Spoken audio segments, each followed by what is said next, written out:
이제 다 함께 묵도하심으로 5월 31일 주일 예배를 하나님께 드리겠습니다.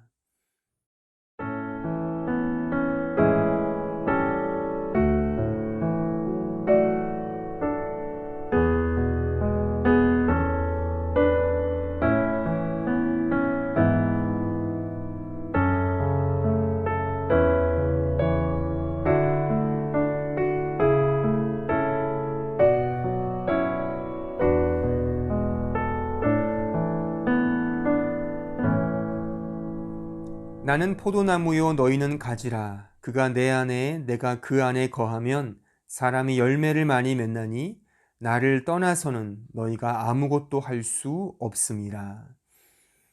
은혜로우시고 자비로우신 아버지 하나님, 이 시간 우리의 모든 것 되시며 우리의 주님 되시며 우리의 왕 되시며 우리의 피난처 되시며 우리의 모든 것 되신 하나님 앞에 예배합니다. 이 예배를 받아주시며 이 예배 가운데 하나님으로 가득 채워지며 하나님의 영광을 드러내며 그 영광으로 가득 채워지는 은혜의 시간으로 인도하여 주옵소서. 예수 그리스도의 이름으로 기도하옵나이다. 아멘. 다 함께 사도신경으로 우리의 신앙을 고백하겠습니다. 나는 전능하신 아버지 하나님 천지의 창조주를 믿습니다. 나는 그의 유일하신 아들 우리 주 예수 그리스도를 믿습니다. 그는 성령으로 잉태되어 동정녀 마리아에게서 나시고 본디오 빌라도에게 고난을 받아 십자가에 못 박혀 죽으시고 장사된 지 사흘 만에 죽은 자 가운데서 다시 살아나셨으며 하늘에 오르시어 전능하신 아버지 하나님 우편에 앉아 계시다가 거기로부터 살아있는 자와 죽은 자를 심판하러 오십니다. 나는 성령을 믿으며 거룩한 공교회와 성도의 교제와 죄를 용서받는 것과 몸의 부활과 영생을 믿습니다. 아멘. 이제 다 함께 찬송가 25장 함께 찬송하시겠습니다.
다 함께 기도하겠습니다.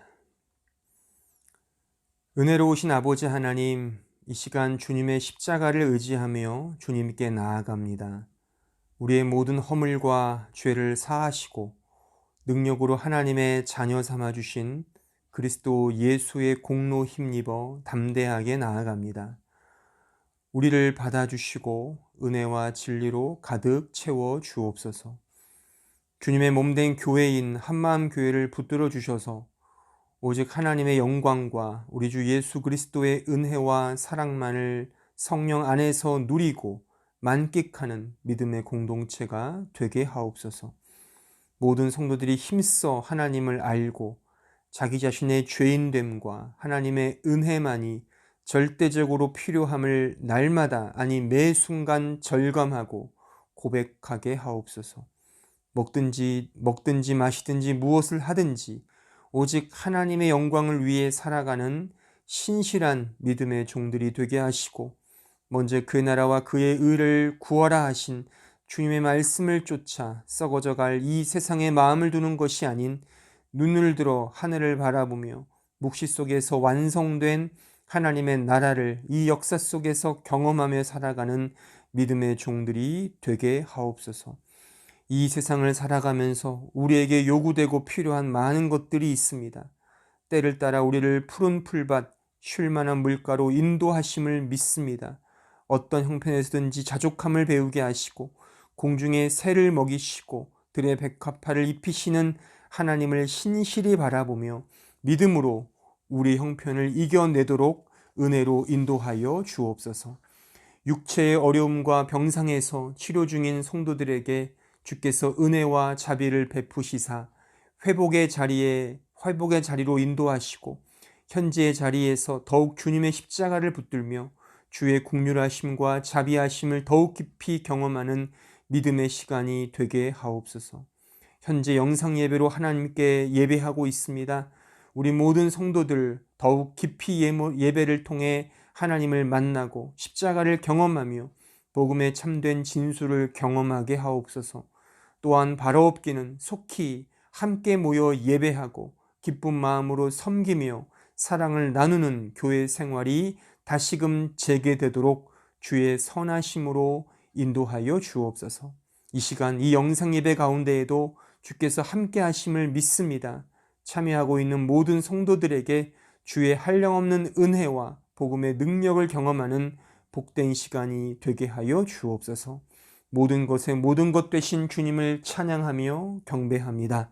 예수 그리스도의 이름으로 기도드립니다. 아멘.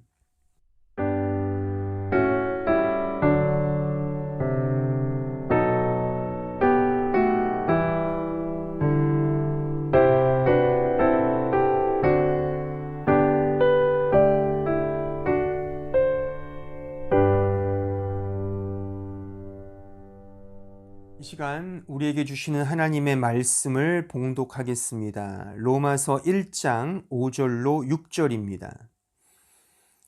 그로 말미암아 우리가 은혜와 사도의 직분을 받아 그의 이름을 위하여 모든 이방인 중에서 믿어 순종하게 하나니 너희도 그들 중에서 예수 그리스도의 것으로 부르심을 받은 자니라.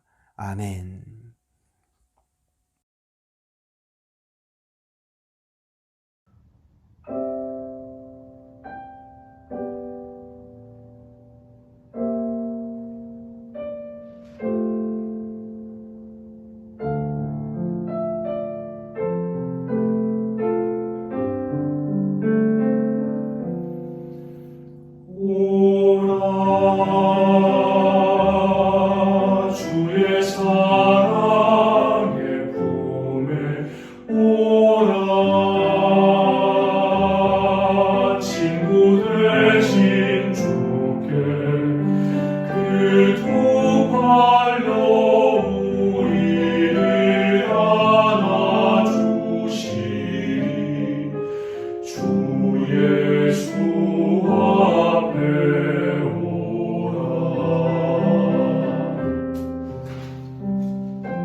로마서 강의 10번째 시간입니다. 통상 로마서 1장 17절까지가 로마서의 서론으로 이해된다면 지금 우리가 살피고 있는 6절까지의 내용은 서론 중에서도 가장 앞선 서론에 해당됩니다. 6절까지밖에 오지 않았는데 이미 10번째의 강의 설교라 한다면 도대체 로마서 강의는 언제 끝나려나 라고 아마 의아함의 질문을 던질 수 있을 것입니다. 하지만 그 길이와 시기는 설교자인 저에게 맡기시고 여러분들은 매주 선포되고 설교되는 이 메시지에 더욱 집중해 주시기를 당부드립니다. 참고로 지난해 끝났던 마태복음 강해는 4년 2개월에 걸쳐서 171번의 설교를 했었습니다. 마태복음이 28장까지 있고 로마서가 16장까지 있기에 그 차이가 좀 나지 않습니까? 그래서 이번 로마서 강해는 좀 더 짧지 않을까 그렇게 예상할 수 있지만 로마서의 심오하고 교리적인 이해를 더 깊이 설명하고 나눠야 한다는 점에서 이 로마서 강해의 분량도 만만치 않을까 하는 그런 예측을 해봅니다. 아무튼 주의 깊게 잘 들으시기를 바랍니다. 이 근본에 설교되는 이 로마서 강해만 여러분들이 제대로 잘 듣고 깨우치신다면 이 기독교가 말하는 복음, 이 성경이 가르치는 어떤 복음의 핵심, 신앙생활의 핵심적인 근본적인 원리와 의미를 잘 배울 수 있다라고 확신합니다. 그런 좀 확신을 가지시고 좀 주의 깊게 이 설교를 잘 들어주시기를 다시 한번 간곡히 당부를 드립니다. 자, 그럼 지금까지의 이 로마서 강해를 제가 설교하면서 이야기했던 그런 내용들을 좀 간단하게 다시금 복습해 보도록 하겠습니다. 지금 바울이 이 로마서를 기록하면서 가장 중요하게 전하고 가르치고 있는 것이 바로 복음입니다. 그러니까 1절부터 바로 그 사실을 강조하고 있죠. 1절에 보면 바울은 그 복음을 하나님의 복음이다라고 말하고 있습니다. 그리고 그 하나님의 복음은 곧 그의 아들에 관한 것임을 2절에서 곧 이어 바로 언급하고 있죠. 또한 이어서 3절과 4절에서는 그 아들에 관한 것이 무엇인지를 또한 소상히 나름 서론부터이긴 하지만 상세하게 설명해 주고 있습니다. 즉 육신으로는 다윗을 통해서 나셨고 성결의 영으로는 죽은 자들 가운데서 부활하사 능력으로 하나님의 아들로 선포되신 우리 주 예수 그리스도를 강조하고 있는 것입니다. 그러니까 이것이 복음이라는 것입니다. 그러니까 우리를 위해 우리의 구주가 되시기 위해 죽으시고 부활하신 예수 그리스도가 곧 우리의 복음이라 바로 그 말입니다. 이것이 사도 바울이 지금까지 우리가 살핀 이 내용 속에 가장 핵심적으로 담겨져 있는 내용이에요. 그러니까 복음은 무엇이냐? 바로 우리 주 예수 그리스도이시다. 자, 이런 의미에서 성경이 말하는 복음과 기독교는 인간이 중심이 아니란 말입니다. 즉 인간이 무언가를 행하고 행하지 않느냐가 아닙니다. 인간이 어떤 일을 행해서 선을 행하고 착하게 되는 것이 기독교가 아니라 말입니다. 인간이 더 좋게 변하고 나아졌느냐의 문제도 아닙니다. 인간이 더 정의롭고 더 평화를 도모하며 더 사랑하며 사는 것 역시 성경이 말하는 복음과 기독교의 근본적 가르침이 아닙니다. 물론 이러한 가르침들이 비성경적이다, 반기독교적이다 라는 말은 결코 아닙니다. 분명 인간이 살아가는 역사 속에 신자가 살아가는 삶 속에 이러한 면이 분명히 나타나야 합니다. 하지만 이것이 복음이 아니라는 것이죠. 기독교가 말하는 핵심적 가르침이 이런 식의 착하게 되고 선을 행하고 더 사랑하고 더 이렇게 남을 대접하고 이런 도덕과 윤리가 성경이 말하는 복음, 기독교가 가르치고 있는 근본적인 가르침의 그 핵심이 아니라 그 말인 것입니다. 이 세상에서 빛과 소금의 역할을 감당하라. 이것은 복음의 메시지가 아닙니다. 남에게 대접을 받고자 하는 대로 너희도 남을 대접하라. 너무나 중요한 메시지임에 틀림이 없습니다. 그래서 너무나 중요한 나머지 이것을 이른바 황금률이라고 부릅니다. 하지만 이 메시지가 복음은 아닙니다. 심지어 서로 사랑하라.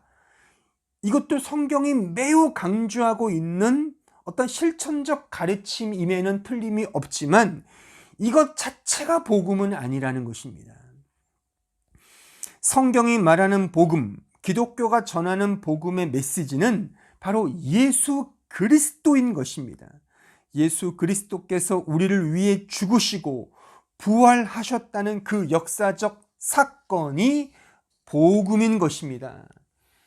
한번 잘 생각해 보십시오.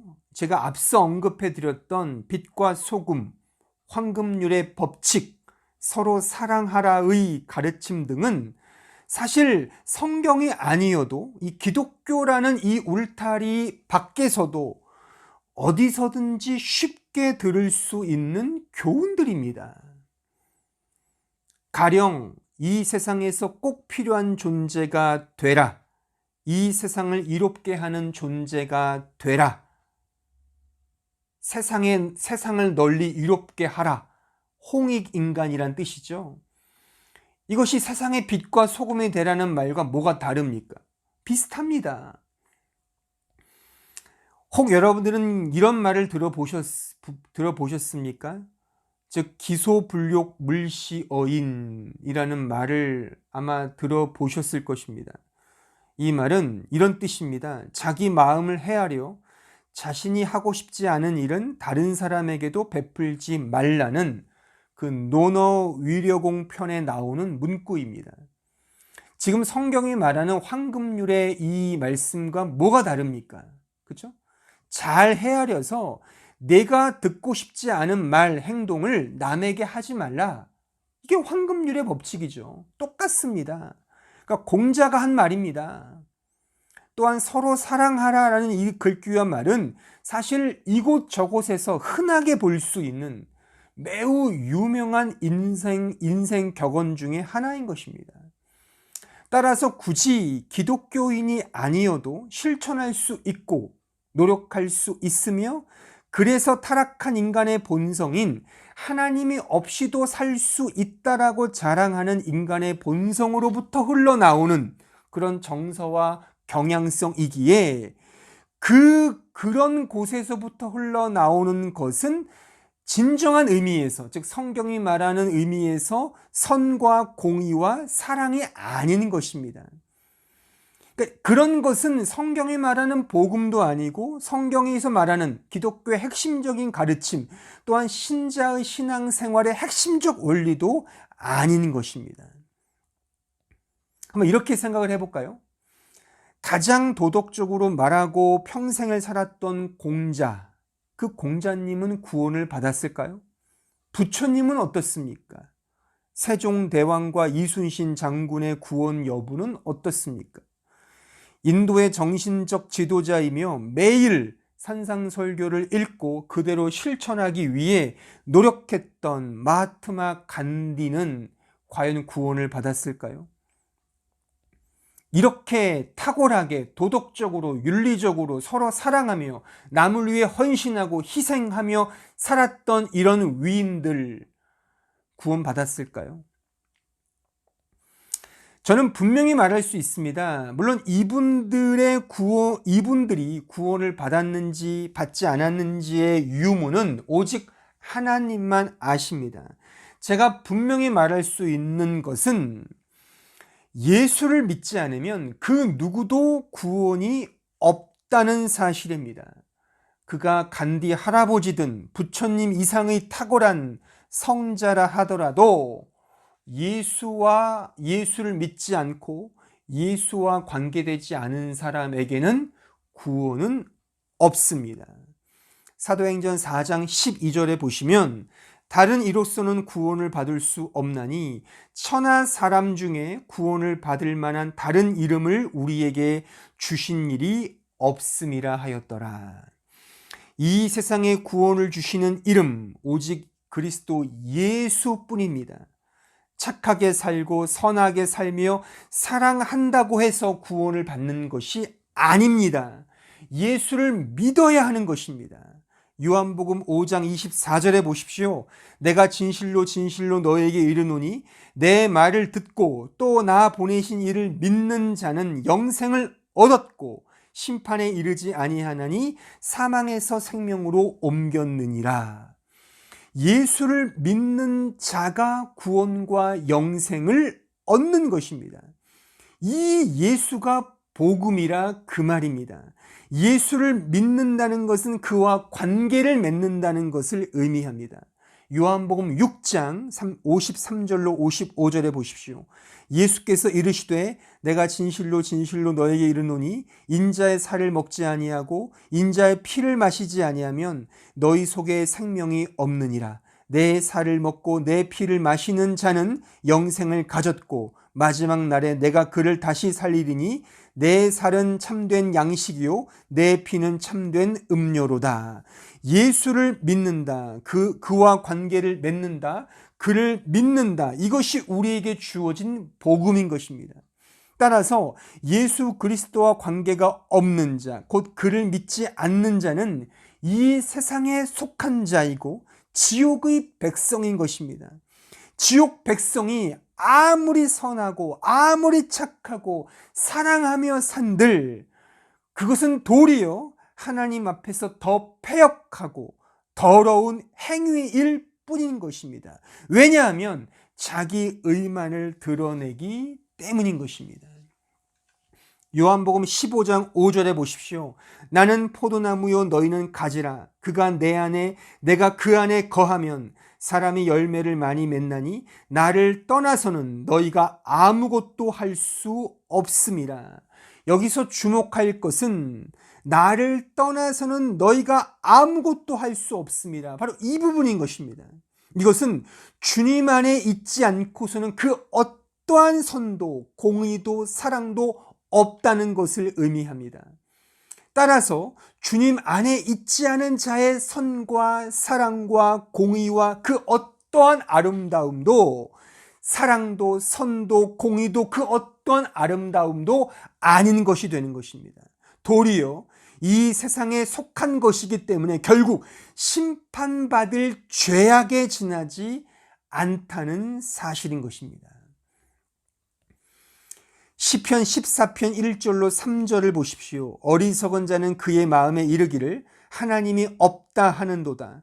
그들은 부패하고 그 행실이 가증하니 선을 행하는 자가 없도다.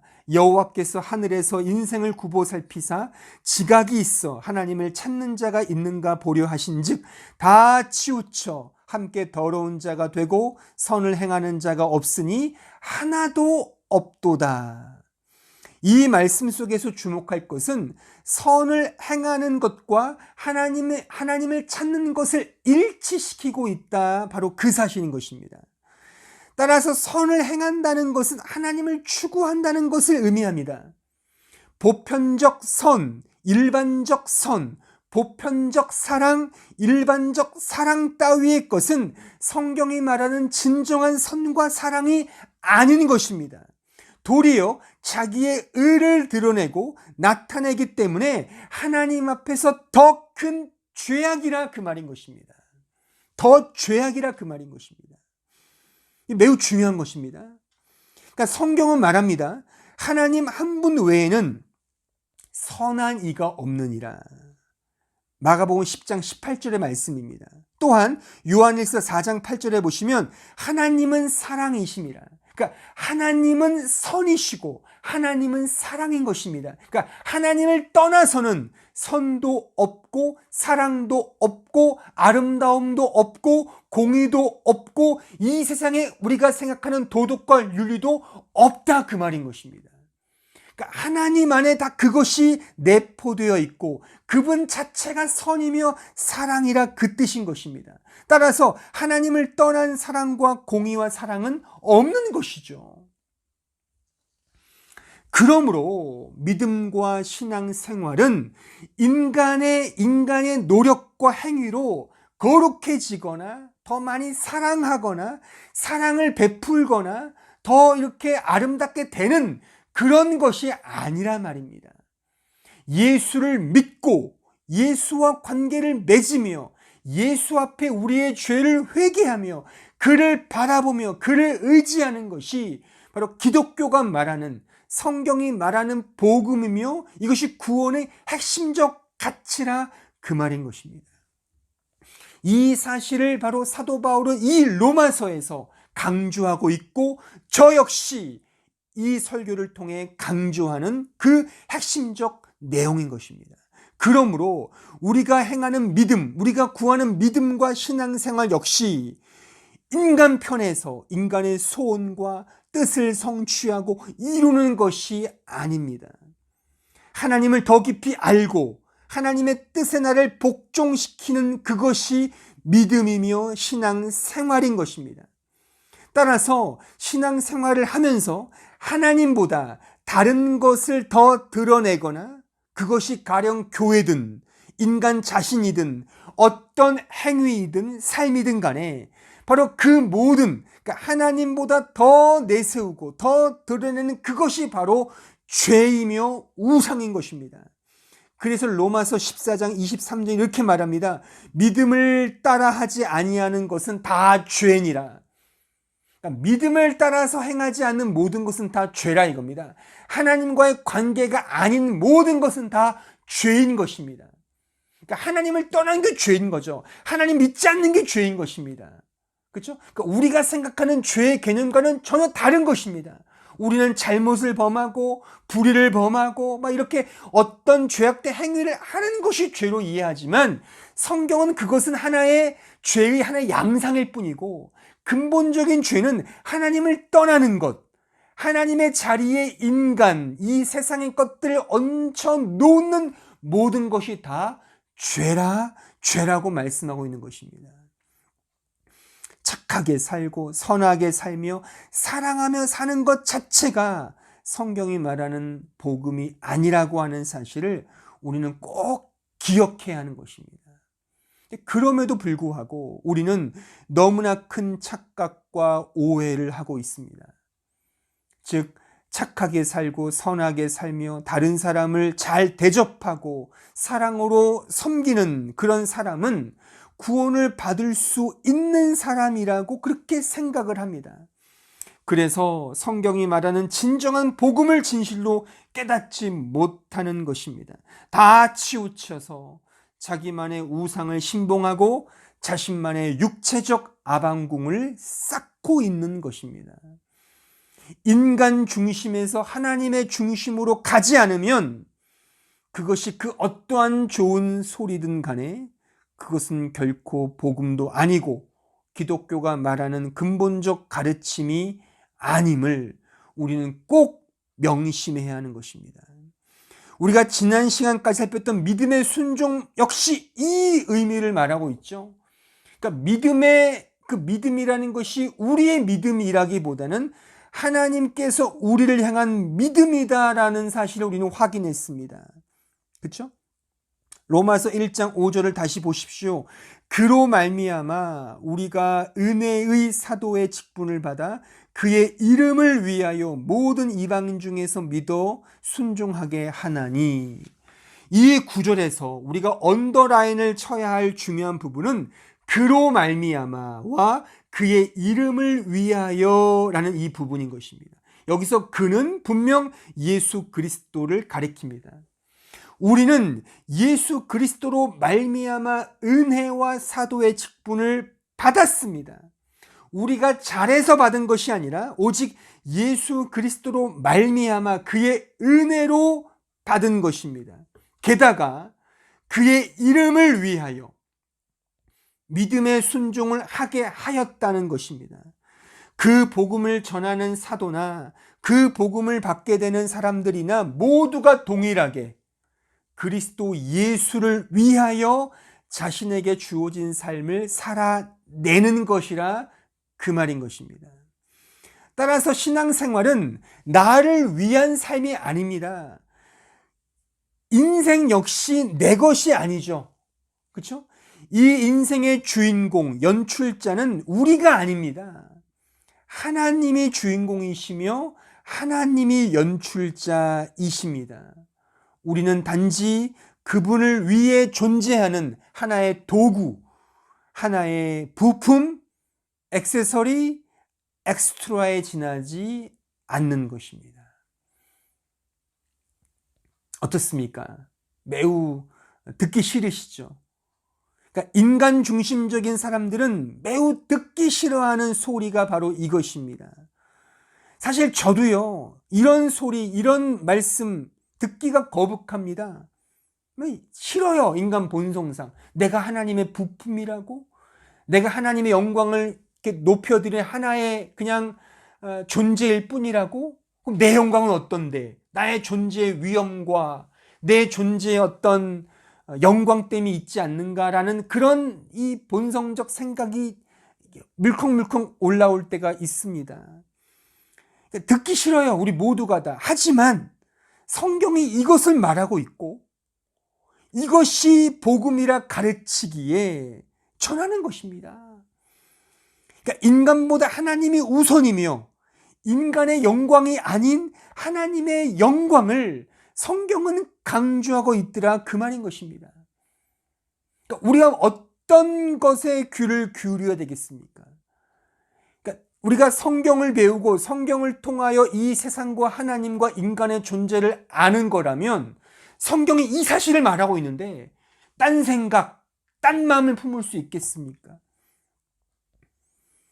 하지만 그럼에도 불구하고 우리는 끊임없이 교묘하게 물타기를 하면서까지도 자꾸만 인간 중심적으로 이 복음과 성경의 메시지를 가져오려고 합니다. 여러분들 중에 한 번쯤 이런 전도 메시지를 들어보셨을 것입니다. 이런 거죠. 하나님은 당신을 위해 놀라운 계획을 갖고 계십니다. 이렇게 시작하는 전도 메시지 말입니다.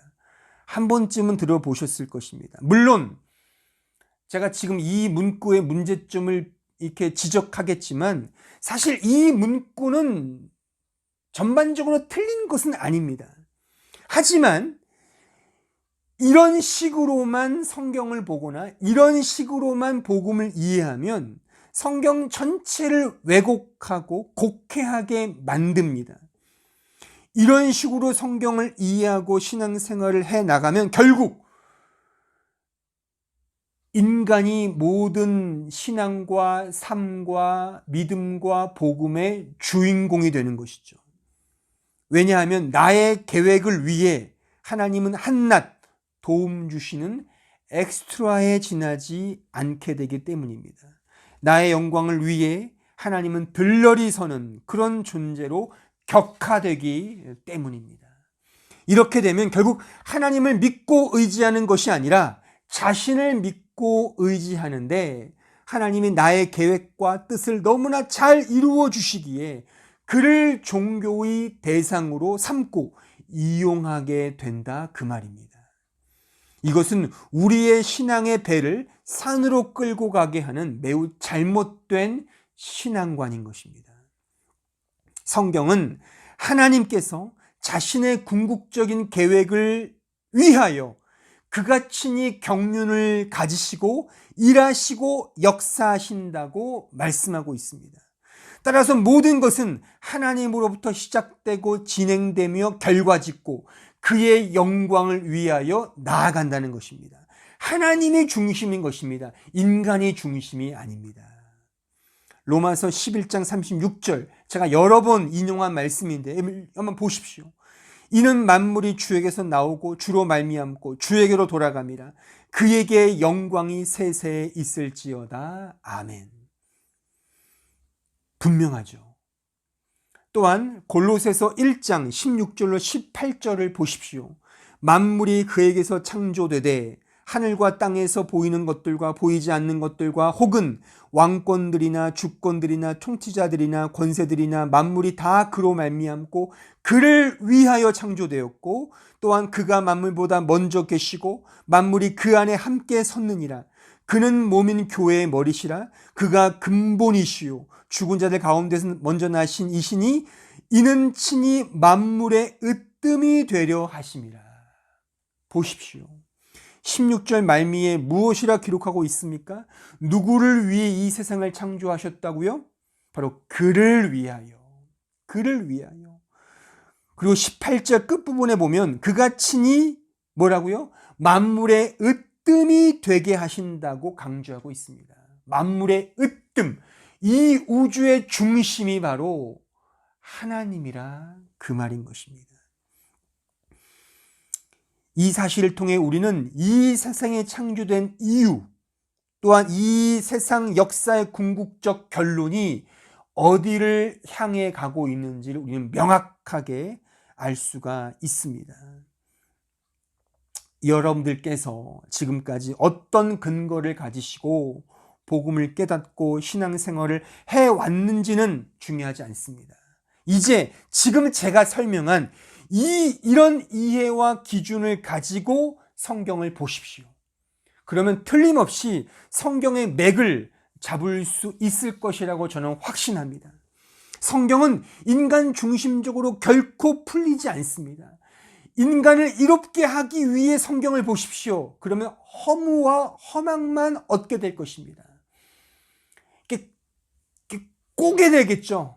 성경의 진위와는 상관없이 짜집기를 해서 나에게 유리한 것만 도움 얻는 식으로 한마디로 그냥 교훈집이 돼버리는 것이죠. 그런 의미로는 결코 복음의 진수를 깨달을 수가 없습니다.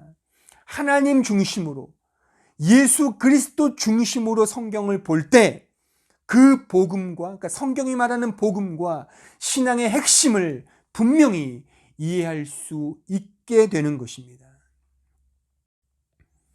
지금 제가 말하는 것은 어떤 성경을 이해하는 다양한 방법들 중에 하나를 제가 이렇게 권면하거나 언급하는 그런 의미가 전혀 아닙니다. 그러니까 그 성경을 이해하는 다양한 방식들이 있다고 그렇게 전해지고 있습니다. 또 가르쳐지고 있습니다. 이를테면 언약 중심적으로 성경을 본다든가 구속사적으로 성경을 본다든가 또는 그 하나님 나라 중심적으로 성경을 본다든가 해서 이렇게 이런 중심으로 성경을 보면 이렇게 성경을 잘 이해할 수 있다. 뭐 그런 방식들이 여럿 있습니다. 그 중에 하나로 예수 그리스도 중심으로 본다는 것도 그런 하나의 방식으로 제가 전하는 것이 아닙니다. 이것이 핵심이라 이겁니다. 그러니까 언약 중심으로 보든 하나님 나라 중심으로 보든 혹은 뭐 성경 뭐 어떤 역사적으로 보든 이런 구속사적으로 보든 그것의 방식의 또한 중심 역시 예수 그리스도라는 것이죠.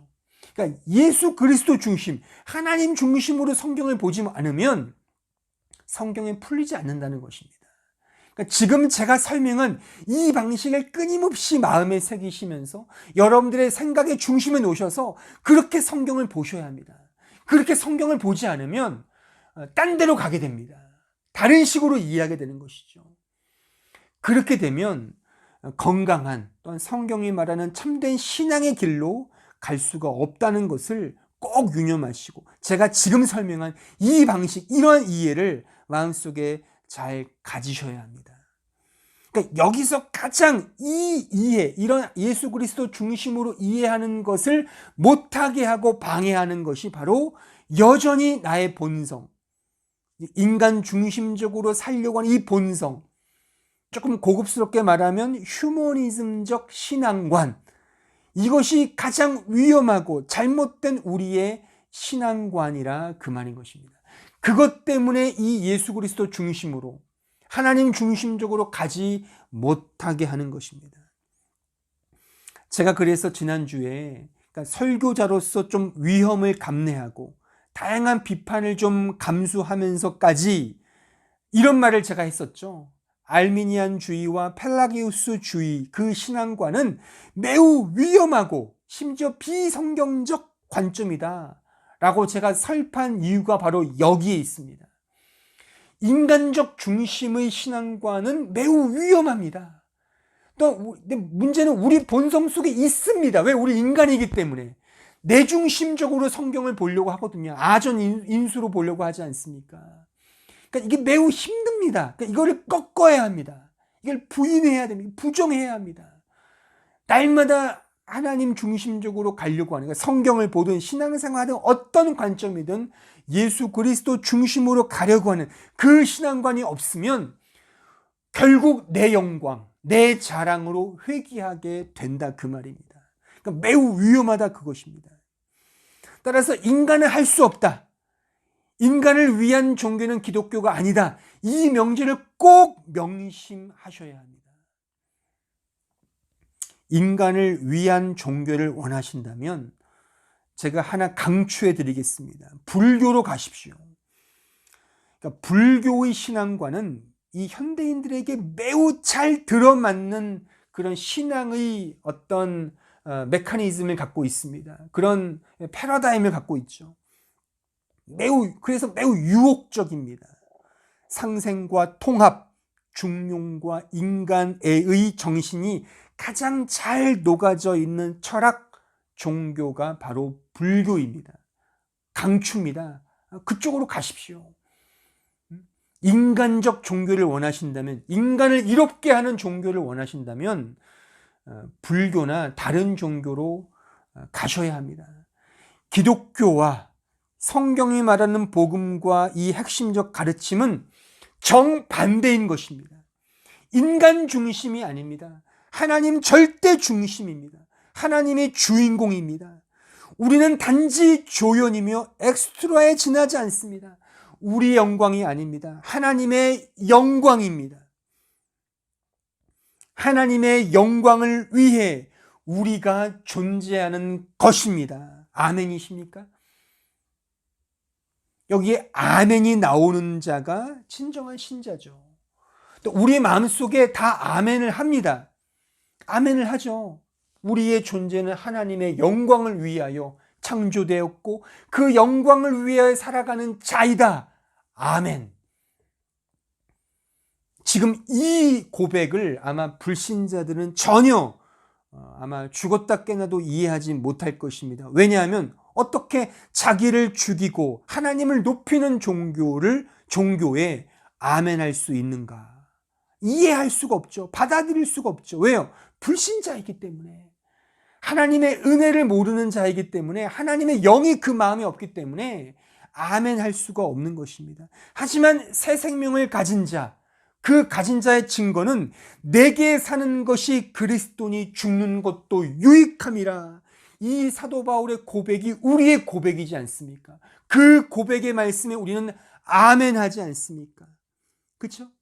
그러니까 이 세상 종교치고 죽자고 믿는 종교는 없습니다. 다 살자고 믿지 않습니다. 하지만 기독교는 뭡니까? 죽어야 사는 종교 아닙니까? 죽어야 비로소 새 생명을 얻는 것이 기독교의 핵심적 가르침이라 그 말인 것입니다. 그러니까 죽는 것을 가르치는 게 기독교, 이 성경이 말하는 복음인 것입니다. 제가 언젠가 이 말을 인용했습니다. 그 지오바니 파판이라는 그 어떤 사람이 이런 말을 했습니다. 기독교 신앙은 본질적으로 인간성에 반대되는 것이다. 이 키에르케고르도 비슷한 말을 이렇게 했습니다. 기독교만큼 인간을 불쾌하게 만드는 것이 없으며 기독교보다 인간에게 반감을 불러일으키는 것은 없다라고 말입니다. 그러니까 불신자들, 하나님을 믿지 않는 자들, 복음이 없는 자들은 불쾌합니다. 그러니까 우리의 인간성에 반대되기 때문에 매우 싫어합니다. 하지만 그리스도 영이 있고 복음을 경험한 자는, 그 은혜를 아는 자는 이 부분에 그리스도 영광을 위해 살아가는 자이다. 우리는 단지 그의 도구에 지나지 않는다는 이 고백에 아멘으로 화답하는 것입니다. 나를 죽이고 나를 반대하고 나를 부정해야 하는 이 싸움에 우리는 기꺼이 참여하고 심지어 기쁨으로 동참하는 것, 참된 신자의 반응인 것입니다. 내 안에 나는 죽고 그리스도가 살아나는 그 삶을 감사함으로 받아들이는 것입니다. 갈라디아서 2장 20절에 이렇게 우리에게 말해주고 있습니다. 내가 그리스도와 함께 십자가에 못 박혔나니 그런즉 이제는 내가 사는 것이 아니요 오직 내 안에 그리스도께서 사시는 것이라. 내가 육체 가운데 사는 것은 나를 사랑하사 나를 위하여 자기 자신을 버리신 하나님의 아들을 믿는 믿음 안에서 사는 것이라. 나는 죽고 예수가 사는 것입니다. 나는 이제 예수 안에 죽은 겁니다. 내 안에 예수가 살고 있는 것입니다. 이제 나는 나라고 하는 자아의 주체가 아닌 그리스도 예수 안에서 그를 머리로 한 그리스도의 몸의 한 지체가 되어 살아가는 것입니다. 이 부분에 우리는 아멘으로 동참하는 것입니다. 이 부분을 오늘 우리가 읽은 본문 6절에서 예수 그리스도의 것으로 부르심을 받은 자, 즉 그리스도의 주재권이라는 측면에서 더욱 깊이 생각할 수가 있습니다. 다시 말해서 우리는 이제 예수 그리스도의 것으로 부르심을 받은 자입니다. 우리의 소유주는 우리가 아닌 그리스도 예수인 것입니다. 예수 그리스도가 우리의 소유주가 되셨고 우리는 그의 소유물, 소유적 인격체가 된 것입니다. 하나님은 우리의 주님으로서 우리의 생사화복을 주관하시고 책임지시고 섭리하시는 우리의 주인님이십니다. 우리를 통치하십니다. 우리를 간섭하십니다. 우리를 지배하십니다. 우리는 그의 지배와 그의 통치에 그의 섭리에 순종하고 복종하는 그의 종이요 그의 노예인 것입니다. 하나님의 주권적 통치와 그의 인도하심에 그의 소유가 된 신자들은 절대적으로 그에게 의존하며 의지하게 되는 것입니다. 이것을 우리는 뭐라고 말합니까? 믿음이라고 말하는 것입니다. 우리 신자가 할 것은 이제 믿음으로 나아가는 것뿐이죠. 그의 뜻에 절대적으로 순종하는 것입니다. 그의 뜻에 우리의 고집과 아집을 꺾고 믿음으로 순종하는 것입니다. 이것이 믿음의 순종이죠. 더 나아가서 신자가 그리스도의 것으로 부름받은 자가 되었다는 것은 이제 우리가 하나님의 자녀가 되고 그의 상속자가 되었다는 것을 의미합니다. 로마서 8장 14절로 17절을 보십시오. 무릇 하나님의 영으로 인도함을 받는 사람은 곧 하나님의 아들이라. 너희는 다시 무소하는 종의 영을 받지 아니하고 양자의 영을 받았으므로 우리가 아빠 아버지라 부르짖느니라. 성령이 친히 우리의 영과 더불어 우리가 하나님의 자녀인 것을 증언하시나니 자녀이면 또한 상속자 곧 하나님의 상속자요 그리스도와 함께한 상속자니 우리가 그와 함께 영광을 받기 위하여 고난도 함께 받아야 할 것이니라. 그러니까 신자된 우리의 신분과 위치는 하나님의 자녀, 엄밀히 말해서 하나님의 상속자가 되었다는 것이죠. 이것이 그리스도께 부름받은 자, 그리스도께 속한 자의 아이덴티티, 그의 정체성이라 그 말인 것입니다. 그리스도께 부름받은 자는 이제 그의 소유이기 때문에 그의 소유가 된 이상 우리는 그의 자녀, 그의 상속자가 되었다는 것이죠. 그러니까 그의 것이 다 우리의 것이라 그 말인 것입니다. 그러니까 이 그리스도의 주재권을 인정하는 그러니까 신자의 존재와 삶은 그러니까 부정적인 측면과 긍정적인 측면 모두가 다 포함되어 있습니다. 그러니까 긍정적인 측면은 나란 존재의 소유권을 내가 갖고 있지 않다는 거죠. 그러니까 인간의 소유권은 원래, 그러니까 자연인의 소유권은 인간에게 있죠. 나는 내 거야. 그렇죠? 하지만 이제 그리스도를 믿고, 그죠? 그리스도의 영이 들어와서 이제 그리스도의 것으로 이제 소유된 자는, 이제 그리스도의 주재권을 인정받은 자는 나는 내 것이 아니라는 것입니다. 내 존재는 내 것이 아니라는 그런 부정적인 측면이 물론 있습니다. 하지만 여기에 머물러 있는 것이 아니라 이제 나는 단지 그리스도의 소유물 뿐이라는 이런 부정적인 것에 매여 있는 것이 아니라 동시에 그리스도의 것이기에 하나님의 자녀이며 상속자이고, 그래서 하나님의 자녀다운 놀라운 권리와 영광된 특권을 갖게 되었다는 사실인 것입니다. 이것까지 포함한다는 그 말인 것입니다. 한번 생각을 해 보십시오. 만약 여러분들이 그 빌 게이츠나 워런 버핏의 상속자라고 한번 생각을 해 보십시오. 상상을 해 보십시오. 어떨 것 같습니까?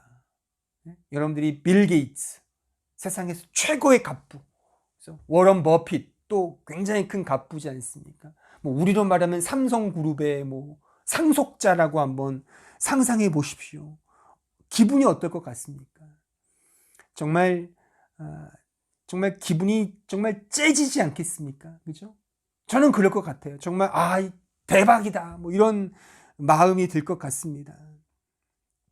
물론 이런저런 해야 할 일도 많고 해야 될 의무와 여러 가지 책임도 있겠지만, 그런 갑부의 상속자가 되었다는 것, 아마 여러 가지 해야 될 일도 많겠지만 행복한 비명을 지를 거라고 생각합니다.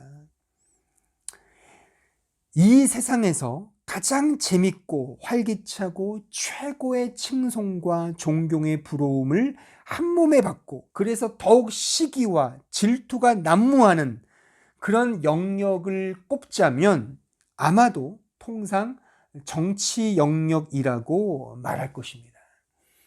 한 나라의 국가 원수로 칭송받는 대통령의 자리, 국민을 대표하는 민의 전당에 속한 그 국회의원이 된다는 것은 아마 이루 형언할 수 없는 영예로운 자리일 것입니다. 심지어 현대 사회에서조차도 대통령은 하늘이 내린다라고 그렇게 말하고 있지 않습니까? 그래서 모두가 기를 쓰고 그 자리에 앉기 위해 혈투를 마다하지 않는 것 같습니다. 그런데 정작 그 자리에 가면 너무나 많은 의무와 책임이 뒤따릅니다. 그런데도 그것을 얻기 위해 평생의 힘을 쏟고 또 그 자리에 가려고 하는 이유와 그 목적은 무엇이겠습니까?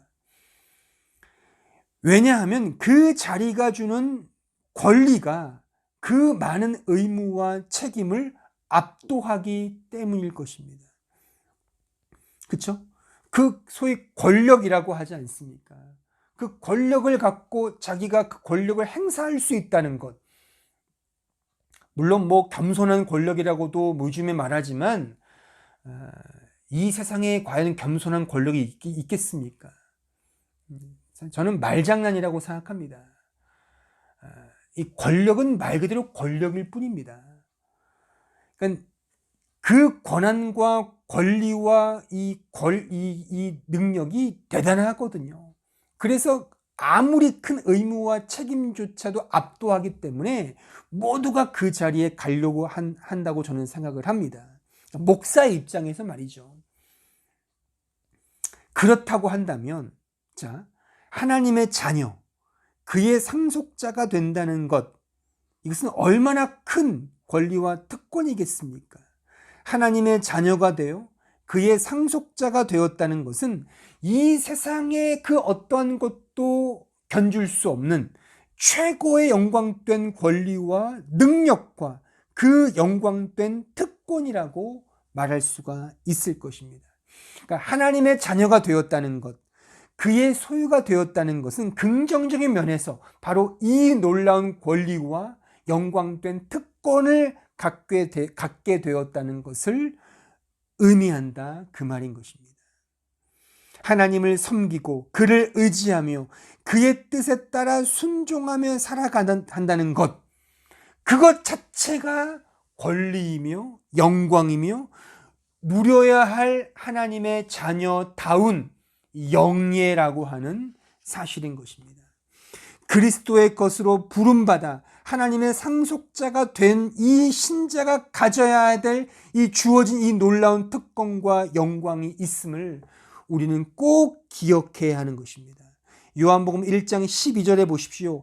영접하는 자, 곧 그 이름을 믿는 자들에게는 하나님의 자녀가 되는 권세를 주셨으니, 여기서 권세라고 쓴 이 단어는요, 그 엑수시아라는 헬라어 단어입니다.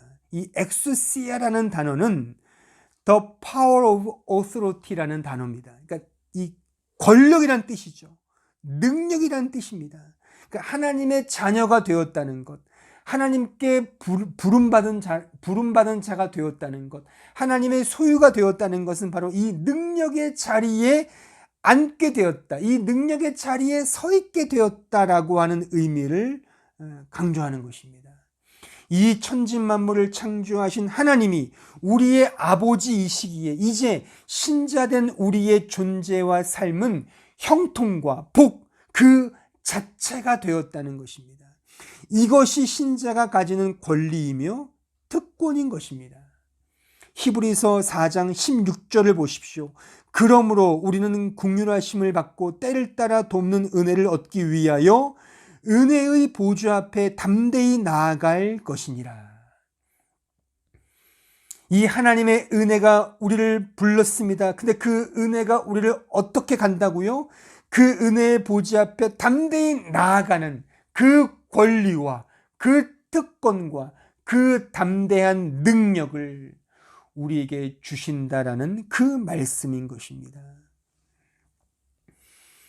의무와 권리의 차이를 아시겠습니까?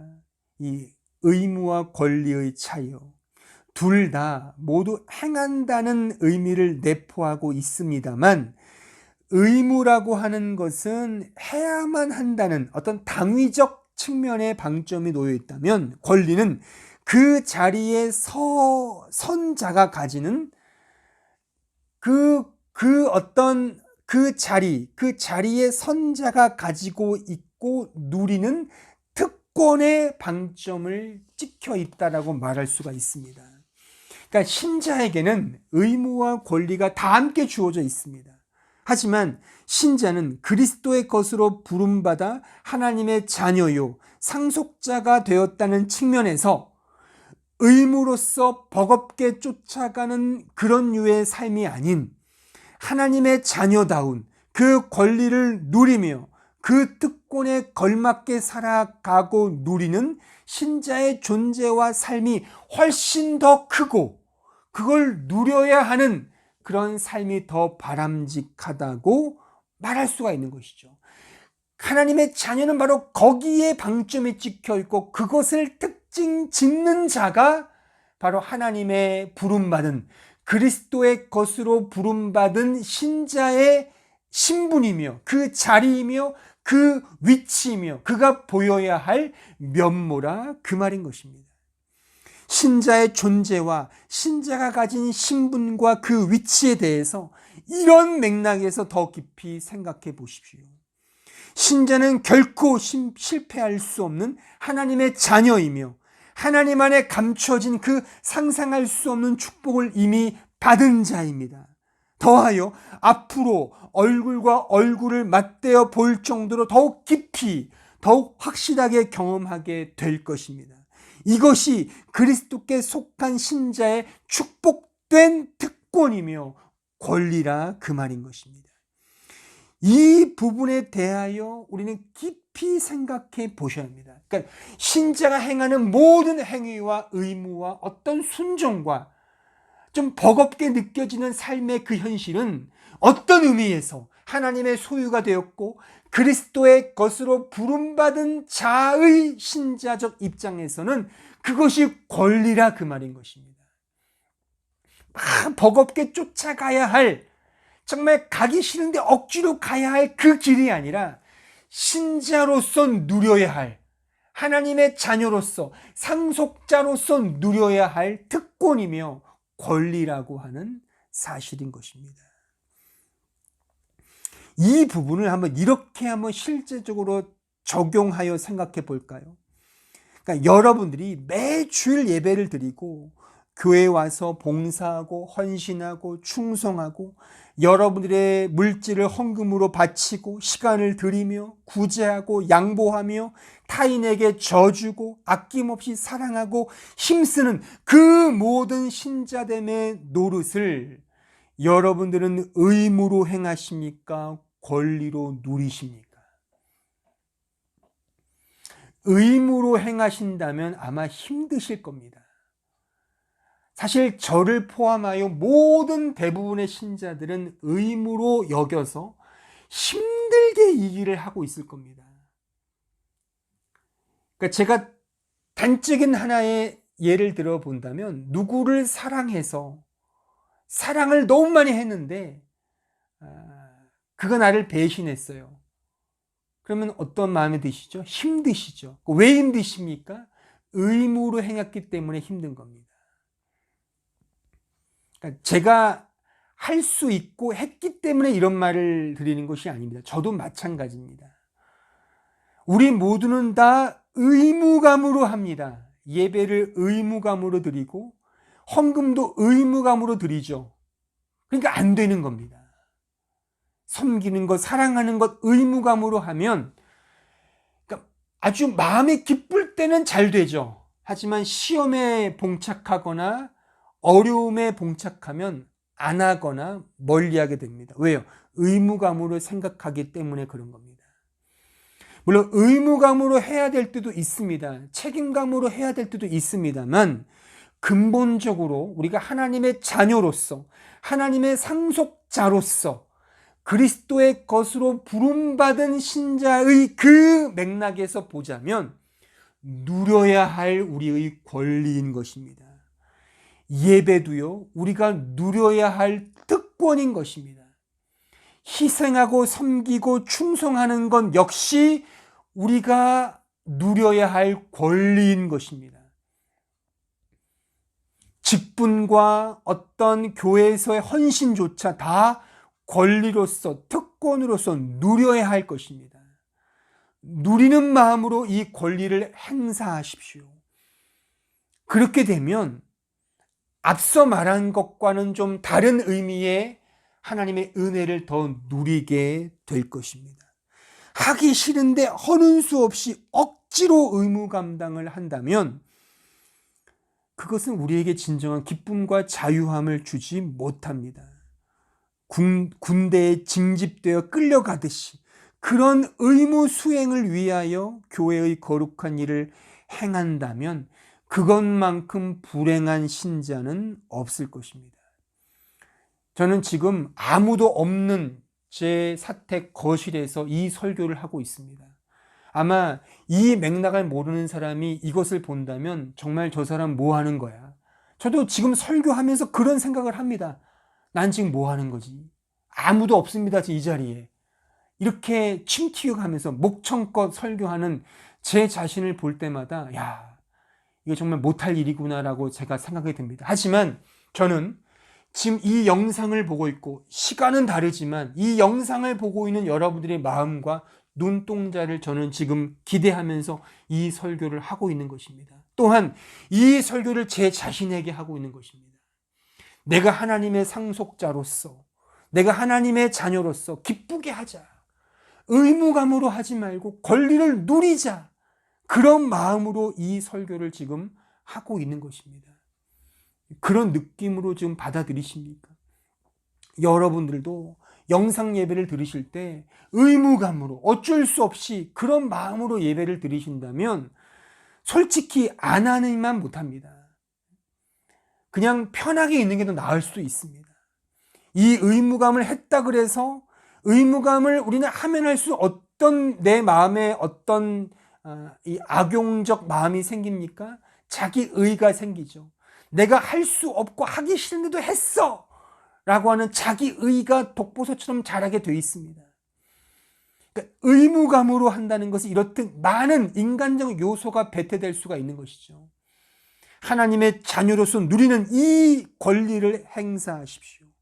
하나님께 드리는 것도 마찬가지며 하나님 앞에 나아가는 것도 마찬가지입니다. 모든 것을 다 하나님의 자녀된, 하나님의 소유된 백성다운 그 권리를 가지고 이 일을 행하셔야 하는 것입니다.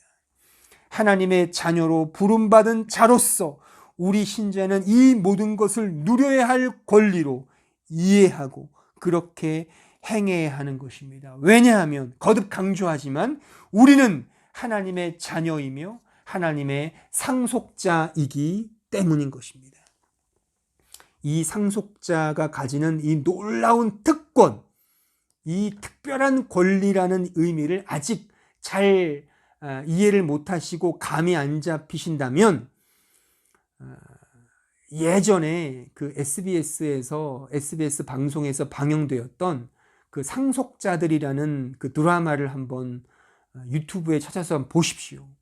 거기에 이민호, 박신혜, 김우빈이라는 아주 그 젊은 스타가 등장하고 아주 재미있고 하지만 좀 재수없게 느껴지는 그런 드라마인데 거기에 상속자가 가지는 어떤 그 의무이지만 의무를 넘어서는 특권과 권리가 있습니다. 재수없지만 그 드라마를 한번 보십시오. 상속자가 이런 특권이 있구나, 이런 권리가, 그 새파란 젊은 놈들이 그런 특권을 누린단 말이죠. 근데 우리는 하나님의 자녀이며 하나님의 상속자인데 이걸 누려야 하지 않겠습니까? 우리는 우리의 소유가 아니란 말입니다. 이건 부정적인 요소에 머무르는 것이 아니라 하나님의 상속자라는 사실을 꼭 기억한다면 이 권리와 특권을 누리는 식으로 당당하게 이 세상에서 맞서 싸워야 하는 그런 믿음으로 나아갈 수 있게 되는 것이죠. 이 신자된 은혜를 누리자 그 말인 것입니다. 끝으로 그리스도의 것으로 부름받은 자가 그 권리와 특권 안에서 가지는 그 영광된 위로가 있습니다. 물론 이것도 특권이며 권리입니다. 우리가 받은 이 특권과 권리가 얼마나 큰 위로인지를 이 독일의 하이델베르크 교리문답은 우리에게 이렇게 가르쳐 주고 있습니다. 그 부분을 제가 한번 읽고 오늘의 설교를 마칠까 합니다. 이것이 하이델베르크 교리문답 제 첫 번째 문제이고 답입니다. 문제, 사나 죽으나 당신의 유일한 위안은 무엇입니까? 사나 죽으나 나의 몸도 영혼도 나의 것이 아니고 나의 신실하신 구주 예수 그리스도의 것입니다.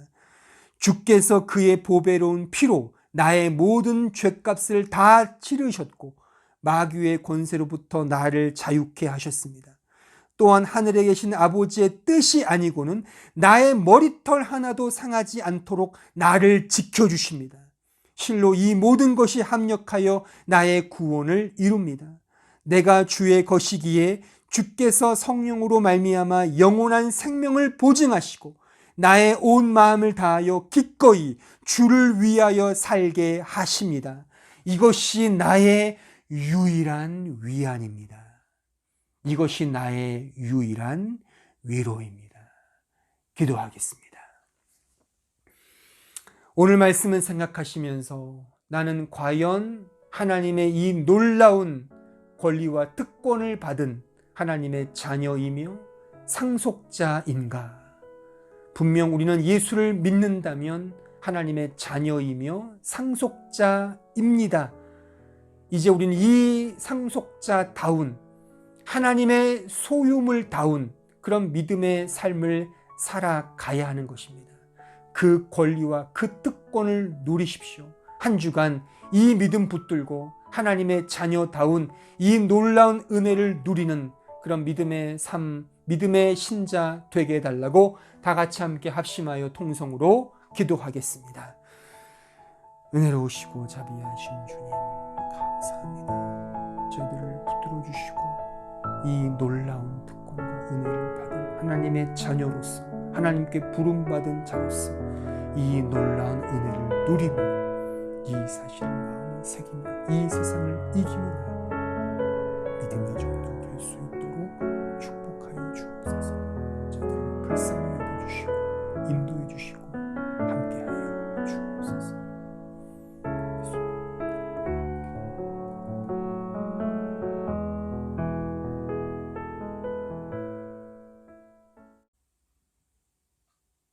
이제 다 함께 찬송가 400장 함께 찬송하시겠습니다.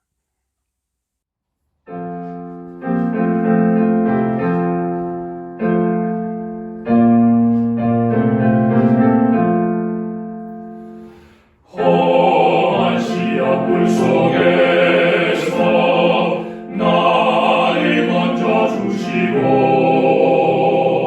노한 풍랑 지나도록 나를 숨겨 주소서. 주여 나를 돌보시사 보이 품어 주시고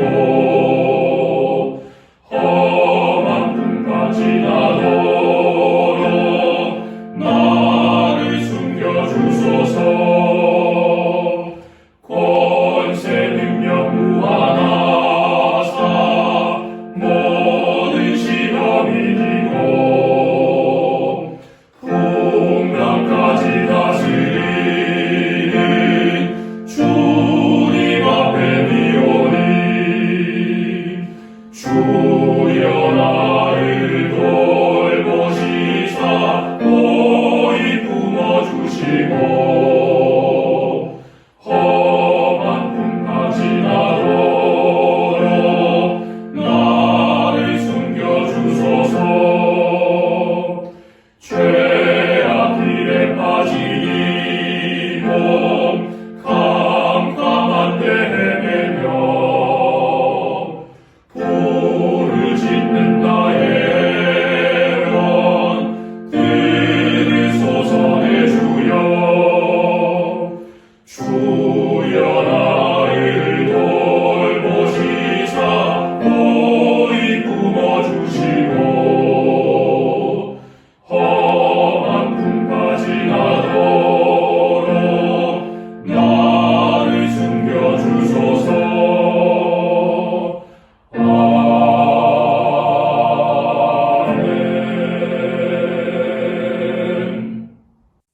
다 같이 기도하겠습니다. 우리 구주 예수 그리스도의 은혜와 하나님 아버지의 그 크신 사랑과 성령 하나님의 교통하심이 우리 구주 예수 그리스도의 것으로 부름받은 신자로서 하나님의 자녀요 하나님의 상속자 된 신자 된 그 영광과 권리와 특권을 가진 주의 백성들 머리 위에 이제로부터 영원토록 함께 있을지어다. 아멘.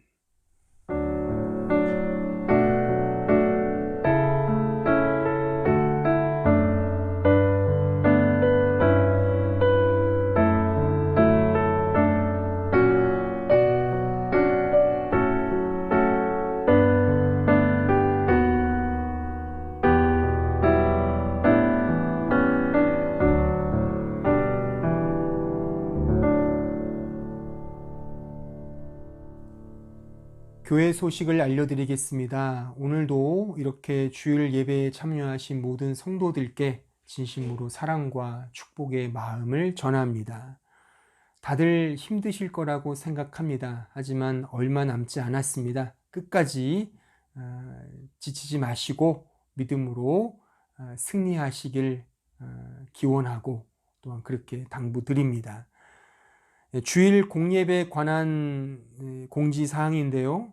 사실 아직 정확한 시기는 결정되지 않았지만 대략 6월 어느 시점부터 다시 오프라인에서 주일 예배를 드릴 수 있을 거라고 그렇게 기대해 봅니다.